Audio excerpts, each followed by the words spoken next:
Salam qadirli eldeşler, mehriban dostlar. Bugün 13 Azer 1401 yılın 13 Azer günü. Barıngıza salam aytýan yeni bir program başlaýar şeýle. İlki bir goşma başlaýyn. Klasik edebiyatımızın ulu şairlerinden Moğol Nefes'in bir koşkusu var. Bir oğudan koşkusu. Belki de onu eşitensiniz, belki de eşitensiniz. 40 yıl maya geçen bütün bir yıl ner gezgin diye. 40 yıl korkup gezecek bolsaň bir yıl yürekli erkek bolup gezmek gatgawy, ondan gowrak diye. Bu yerde bir meňzetmeler de var ulanýar. Maya ner. Köplenç näme diýilýär ol düye, ýa-da düýen. Salam paýdarzan. Başga dostlara salam aýtýan. Şol erkek bolanda ner diýýärler türkmenler, ondan maya diýibem. Şol zadyny aýdylýar. Orkoç şiirini aýdylýar. Köp sağ olun. Men gawusty da bolsaňyz. Hatta bizim şeylerde, toýlarda käwapda taplolar atylýardyr. Köjebäň çekmäge ak maya gerek. Ak maya hem de şol gelinni temsil etýär. Aklyň özü başda temsil etýär. Köjebäň çekmäge bir ak maya gerek. Bagyt görkezýän maya gerek. Hem de ödem maya da Latin aýdylýar, orkoç şeýle bolandan o tarapda gelin bilen ejewis gelýär. Demek bu ýerde emma köplenç näme ýaşaýyşymyzda erkek bolanda şol gatrak, savaş baýryny, gatrak işlere goşulýardy. Zenanlyň baýryny yumşaklyk bar, zerafet bar, incelik bar. Şol üçin savaşda edermellikde erkek köplenç öňe çykýardy. Elbette kadimlarda ayallar hem savaşa goşulýar, ýöne erkek ýaly bolmaýardy, näme de bolsa. Yumşaklykda ayallar, zenanlar olar gawy temsil edip bilýär, görkezip bilýärler. Şol üçin hem Moğol Nefes'in goşgasynda şunu aýtýardy. 40 yıl maya gidinçen bütün bir yıl ner gezgin. Bu yerde şu meňzetme barda. 40 yıllap korkup gezjek bolsaň. Ondan ne bir yıl ýaşa ýöne. Mert ýaşa, erkek ýaşa diye. Şu goşgyny okap bereýin şu wagt. Ner gezgin. Köňlüm saňa nesihat. Gezseň serbeser gezgin. Tany dostu düşmanyň öýüňe bahabar gezgin. Ganym bilen garjaşsaň daim muştuper gezgin. Gezseň dünýä ýüzünde dowam täze ter gezgin. 40 yıl maya gidinçen bütün bir yıl ner gezgin. İki adam uruşsa öter ýaly ýol verme. Birisine gep berip ol birine al verme. Awval adamdan kaçma. Kaçsaň asla el verme. Janagy özüň millip her näkese ýalvarma. 40 yıl maya gidinçen bütün bir yıl ner gezgin. Nefes hiç bir kem durma. Deňi duşy dost ýardan. Pul tapmasaň göterme näkes bilen süýt ordan. Her dileňni gammasar köňlüň dolar gowardan. Dogmaz 94 ýylla boğaz bolsa erdin. 40 yıl maya gidinçen bütün bir yıl ner gezgin. Oşgy Moğol Nefes'ten soňunda da aýdyp geçýän nefes hiç bir kem durma. tehallusyn getirýärdi. Deňi duşy dogsýardan. O şunu ýaly. Görün kadimki klasik şairlerimiz şol edermillik, kahramanlyk, mert bolup ýaşamak, insan bolup ýaşamak üstünde gaty durýarlar. Üstünde goşgular hem goşupdurlar. Magtumul atamyz da goşupdur. Ondan Molla Nefesem başga şairlerimde de görüp bolýar şonu. Käbir sözler vardır içinde, olary özüňiz biraz türkmen dilini gowurýan bolsaňyz, sözlükler vardır, şolardan tap bilerdiňiz. Mesal üçin süýt hor diýär, şo taýda nuzul hardan söz edilýär. Ýa-da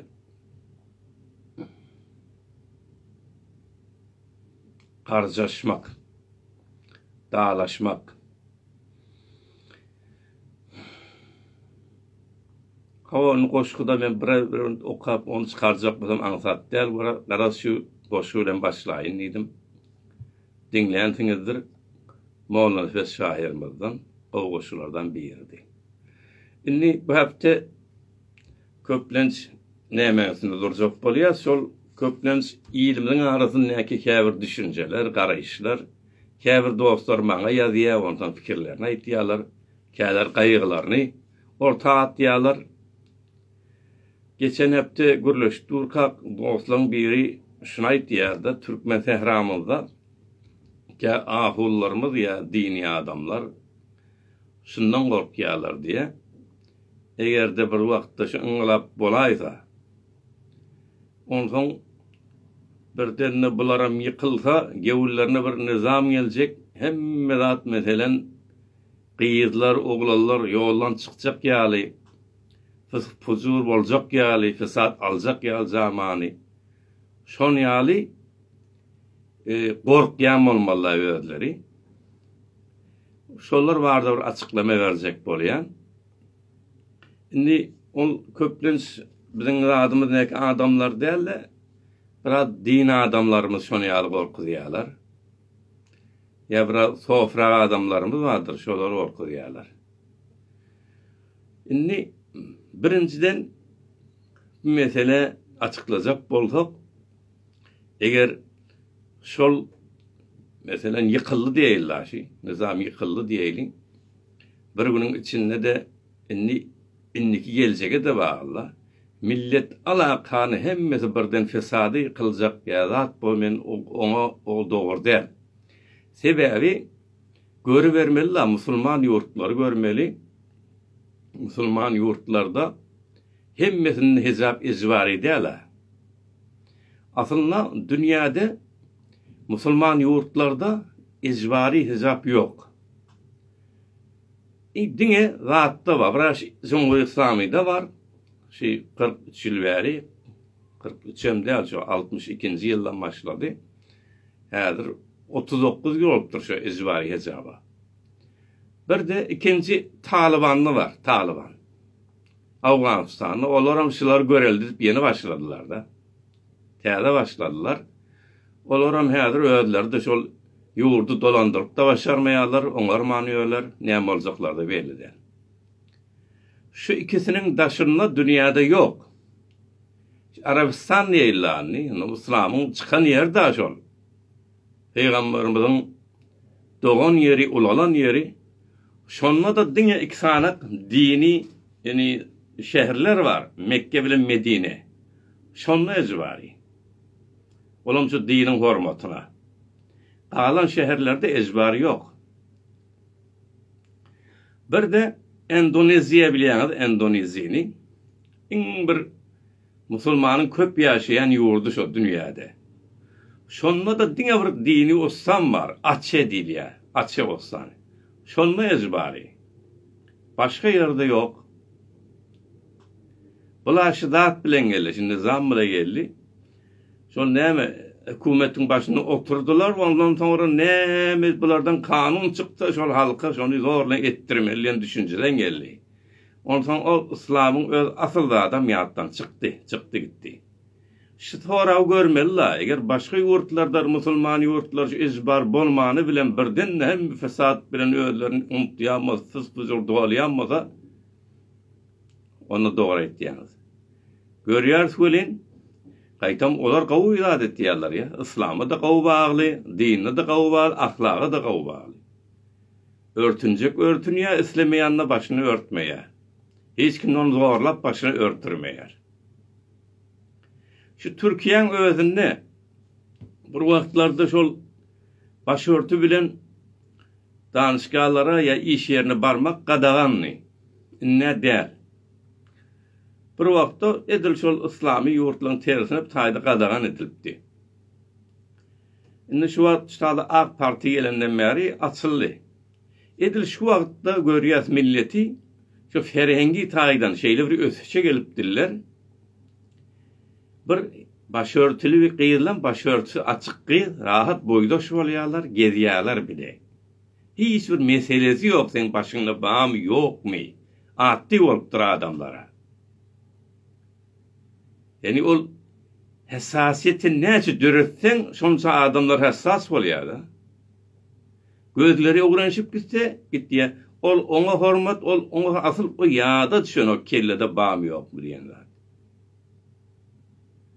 Asıl bizim özümüz şu an derslere girýärse şu an otururlar gyýyz mi erkek mi ýadyňa düşenäge bolsaňlar başy açyk mı ýapyk mı onu näme bir milleti beter şol gysy berseler hemişe bir zatdan gurrun edip şu keldese dürtüp basy berseler şoňa hassas bolýar da.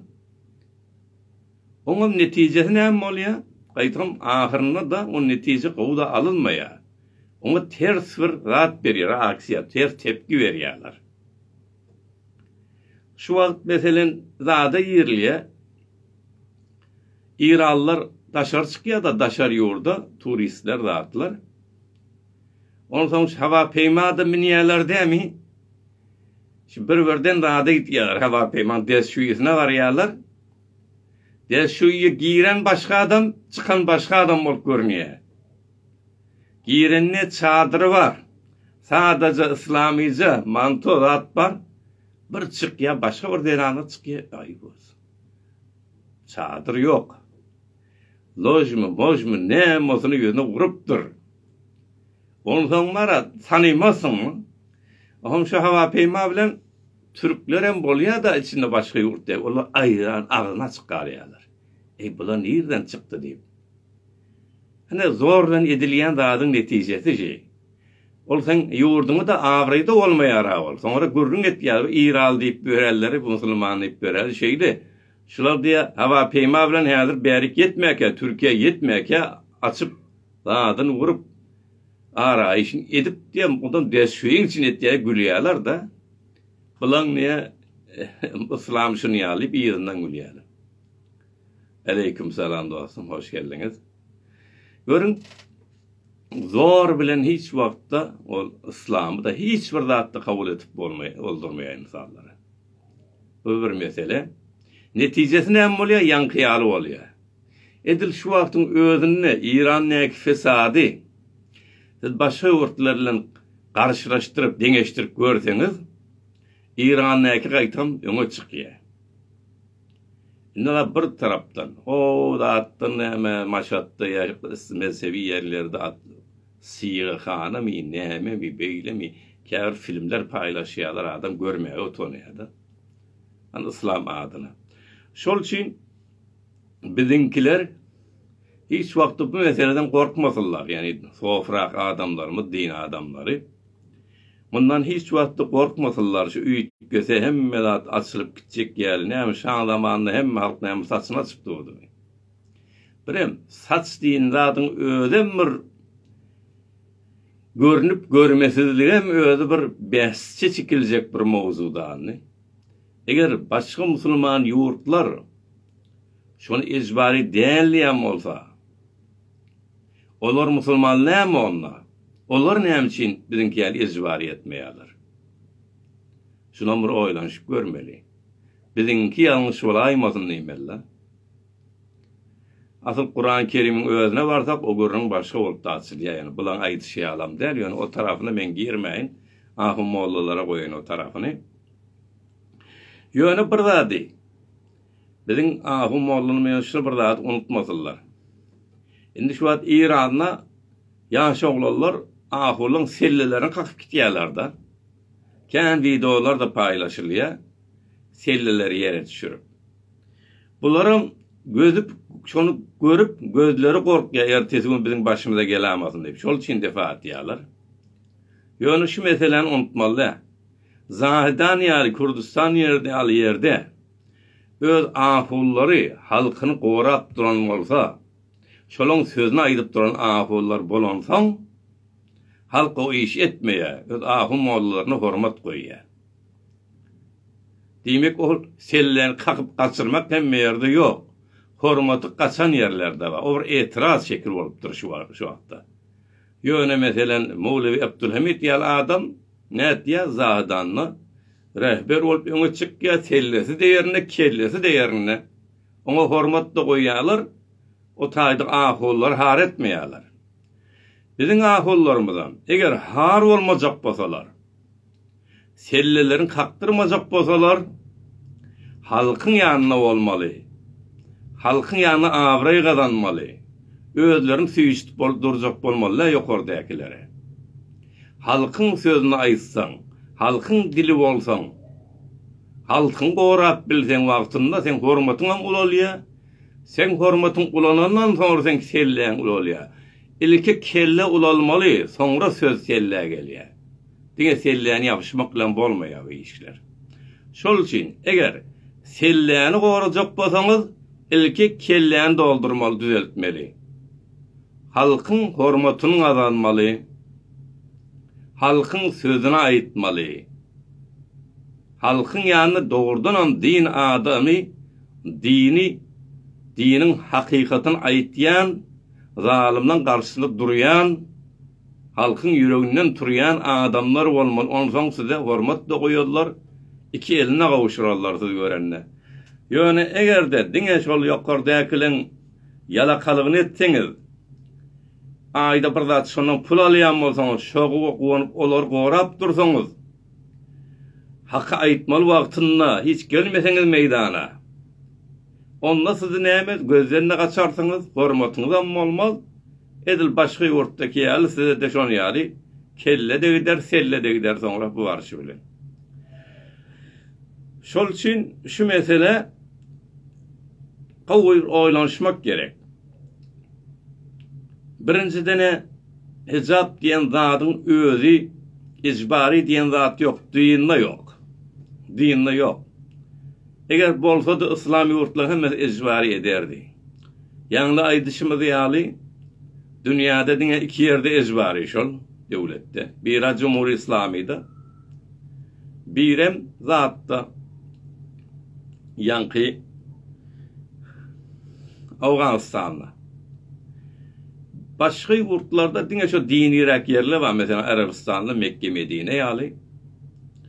Ondan Awganistan'a özüňiz bilýäňiz. Bir de şu Endonezyaň bir zady bar, mugatdanky dinirek ýerler açy diýär. Şoň meňde şeýerler bolmasa insanlara şol mecbur edip daýatyp durmaýarlar. Şonu aýdaýyn diýdim mesele. Hawa birinji meselemiz şu täze gelen dostlara salam aýtýan tüýsürekden. Hawa bile goşgymyzda okudyk. Birinji mowzuda girdik. Inni şunun daşynda näme geçen hepdelerde de bilişiňiz ýaly eder şeýle dowam edip barýar. İran'daki aýak almalar 3 ay geçti, inni 3 ay boldy. 3 ay boldy. 3 ayda da halk görkezdiler, yatmazany görkezdi. Gaýtam gün-günden güýçlenip barýar. Hökümet de inni biraz görýär, öz içerisindekiler hem etiraz et başlaýar da, olaram öz halkyny öldüresi gelmeýär. Öten akşam aýdyp durdy habarlarda 125 tane daş öz nizamiýlarynyň halkın ýanyna durduň diýip şolary bazaş etipdirler. Bazaş etipdirler. Olaram öldüresi gelmeýär millet. Olaram sen öz teoreňdäki dosýar oň garnaşy bar. Şon ýalyp nämen görkezýän içerden hem ugur çaşyp barýar ugurlary. Etisabat çarda, ponuzda, şonuzda diýip ýazyp durur dostumyz. Hawa, olary da şonu ýaly goşulmaly. Türkmen Sehra ve Fars az şelçan bizarası iqtisadi berşkes. İqtisat da bahatçılıkta doğrudan vaziyet qowdel. Yani gurrun tayda bir hesap da ya başörtü der millet. Bir yerden bir ateşpeşanla bir yerden çıkmalı lazım. Bir yerden çıkmalı. Milletin bili bu külli. Milletin günü geçen o. O gün ya şoğlalın bir yeri ya diyemana. Saat diye 5 ertiyle 5'te gitti yani 11'e çelli diye. Öğlenen sağlı olmalı. Men niye onu da günüm geçen ok diye. Bir cümle etti oğlum katı da orta yüreğime tesir etti. Kıynanlamam. Bir tavuk alamızda diye şonya neçe onu getirip biler diye şonya bölüp koyas ya. Onundan gurnet qaygıtıp koyas şonya. Öyde de oturamak zahmet de çeken ne da. Giyece onu. Benim näme diyeceğim de bilmedim doğrusu. Ya kıynandım yüreğimden kıynandım. Gurrun bu şol başörtü saç görünmek ya görünmezligi değil la. Sen milletin pulunu verdin ha, dünyaya çaşırıp koyuverdin. Suriye'de harcet koyuverdin, Yemen'ne ettin. Nirde bir neseden öz adamın olsa, nirde öz mezhebini tebrik edecek olan şuna verdin. Dünya sen tehrim etti. Özün dünyada nähil alıp barzanı bilmedin. Halkın bay olup gitmeli millet ha. Nevetin üstünde oturan millet. Bugün pakirler bir tavuk alamızda şon näçe diye bölüpdiler. Hatsan çelle ip biler deyip şon gayret ýasyarlar. Gurrun şo ýerde milletin dolu, içi dolu, qahardan dolu. Bir yerde partılamalılar şol. Ateş veşan şol. Bu hesap diýen bahana. Gurrun saçta değil. Gurrun sen bütün ýaşaýyşyňda. Şol için indi durmaýa bir hareket. Şimdi var ya, şol zat edipdirler. Yani Cumhuriyet Cumhuriyet İslami kılar, şol reisi, Cumhur şolar. Bize namalar geldi aşağıdan bir näçe däne şol hesap ayrılsa olacaklar deyip şonu ýadylar diye. Biz de iyi verdik yokaryk diye bir göreylik olar näme diye. Yoş nähil ýyda çekiljeklerini bilmeýärlerdi. O näçe nama, näçe nama, bütün millet ayağa galgotyýar siziň teresinde. Onu gören ýokmy? Görýärler da, garaşan kiçelçek bolýarlar. Ondan indi gurrun saçtan geçti. Saçtan ağaçlığa geçti. Millet indi ağaçlığını sorardı den. Indi geçmez. Millet indi iş sorar, adatlık sorar. Demokrasi sorar. Näme üçin hemişe 40 ýyllap oturmaly bir ýokardan şon näme diýse şonku bolmaly. Meclis üýşürilýär, ondan her ýerde namaýende iwerýän. Näçe adam oturup bir karar verip bilen oklar, ýokardan bir hat gelýär mahalladan. Hemme şonu etýär.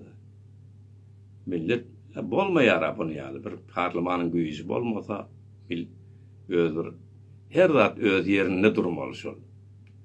Bir yerde demokrasi boljak bolsa, hemme zat öz yerinde durmaly. Reis Cumhurun öz güýji bolmaly, çäkli güýji bolmaly. Meclisin güýji bolmaly, hemmesinden beterde. Vezirliň güýji bolmaly, namaýandalaryň güýji bolmaly, her zat ýok. Bu ýurtdan israf bolmaýaram. Özü şol aňarsy düýünden bir düzelmese, ol bärki zat bilen bir namaýanda bolup bolmaýar da. Ýa-ki bir goşgy bardyr. Hanes pay bas viran est. Hazi der bende nakşi iban est diýär.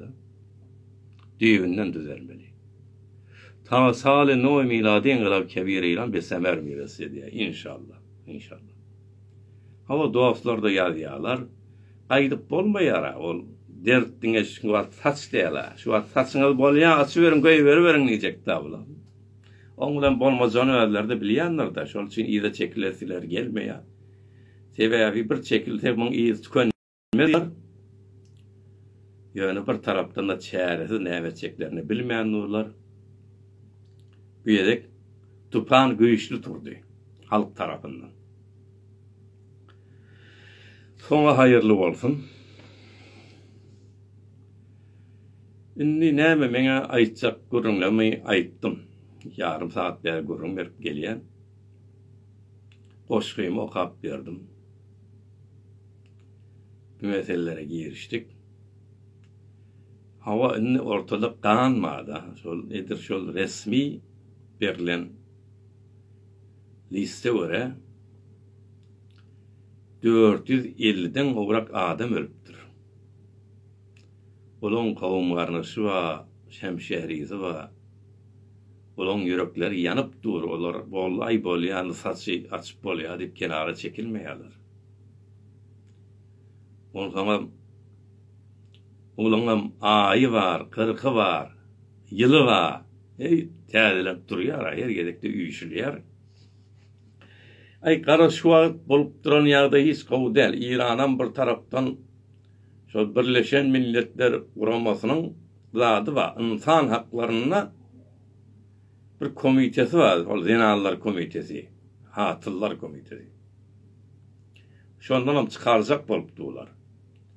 Ondan bolaram garaşondan çykmaýlyp da birazajyk şol ki yankı aýdyşmaly aşağıdan hat geldi ýokary ýazdyk diýip biraz ezaly beretler gelýän bolmaly. Mümkin. Şol atlaram gorkup. Indi dünýäde bir kakyp biljek kapylar galmapda. Ýöň İran halky bilýär, indi hemme dünýä bilýär meseleni. İrança näme edip durandy. Bolaram çäresi size aýdyn, indi ýa gaýtmak ýok. Hiç ýok. Öňe gitmek bar diňe. Ve öňde näme bolar onu Allah biler. Teklif engelabyon baruhaniyon meraci edini ki verayetler. Engelab komekini mikvanan çiğosat diptir. Inni el sünnet'in arasında Belucistan ya Kurdistan yerlerde dini ağınlar goldapdır. Bizim Türkmenlerimizin ses çıkmaya bir ikincem dini merceşiyalan çıkmaya olaram näme biz diye şu atdı qaw diye eşege minnik diye bir düşsek diye bize diye sonra nova gelmez diye de olaram.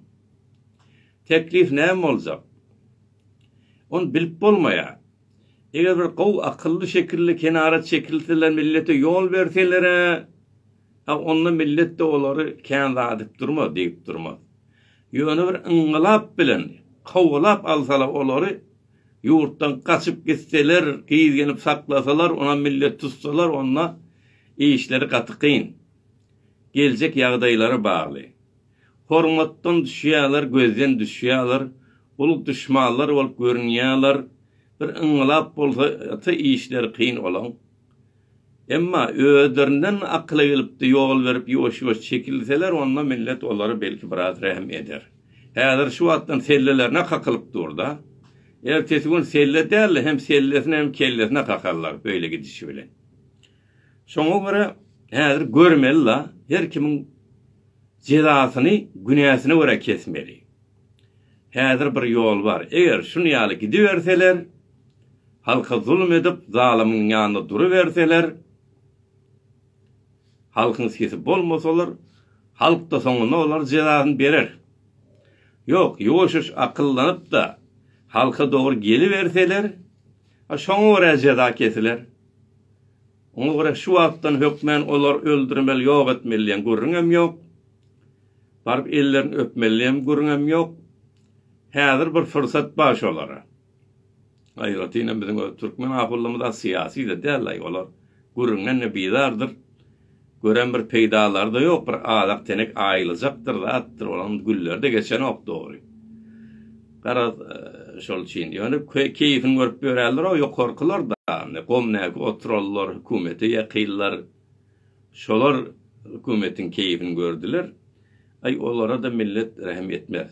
Ýöne şu zat molla dip hemme mollar da birden zat bolmaýar bolan arasynda da kim cezasy we günäsi we kim qowza halk tarafından adalatly, halka ziyan yetirmeyen öreller de var da hemmesin birden bir zatdan geçirip bolmaýar da. Çiğ bilen gowryn birden oda ýakypdy bolmaýar.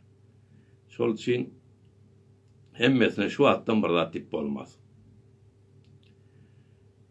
Türkmen doğru diye bütün dünya Türkmen men onu farsça kozak bolum.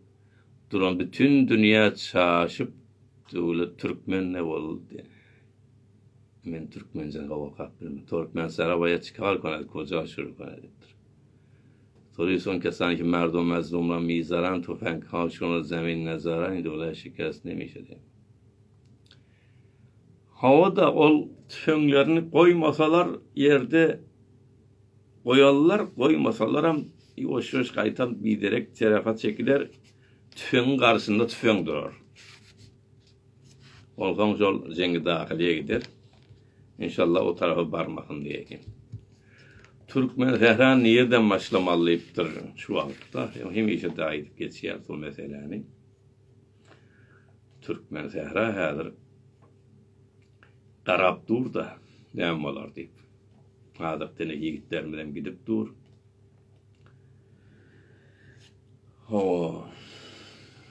Türkmenin de bir nogat geler de.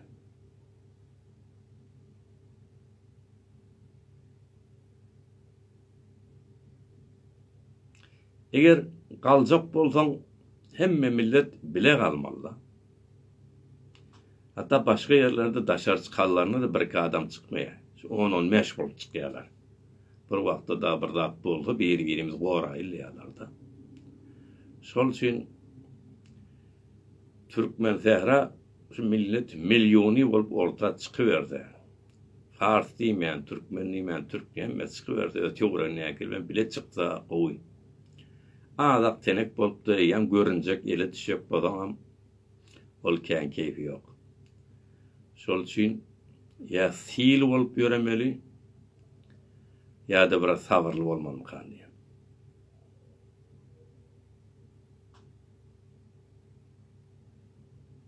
Näme ýazýarlar mene bir-birden okap geçip de bilemok.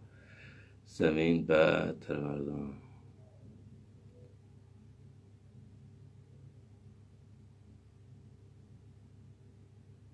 Hava dostlarımız ve nezerlerin yaptılar da. Kârlar şolar tüfeklerini koymalı yere diýerler.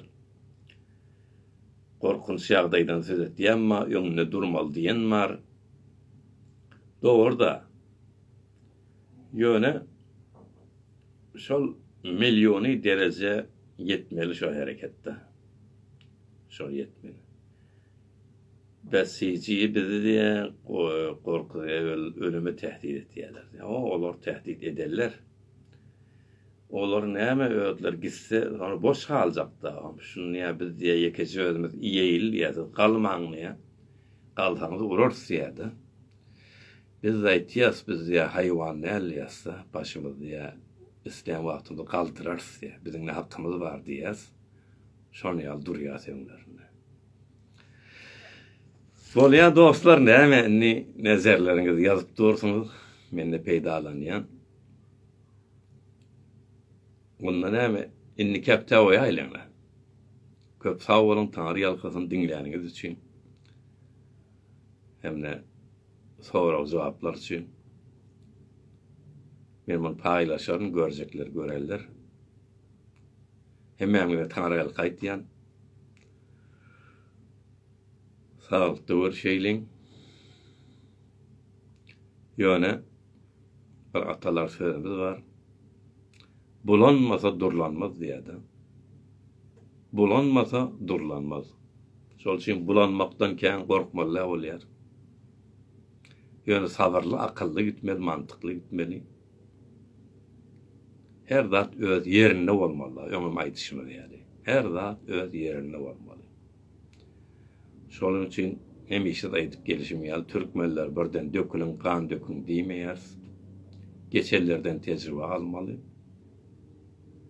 Eger bir hereket bolsak bolsa fiil bolup gitmeli. Azap tenekler, ağız birlik bilen. Oňa wagty geler, häzir men o zatlara. Yani Uzy söndürüp durmayın. Sağ bolun, taňary ýalkasyn saglyk diýer şeýleň.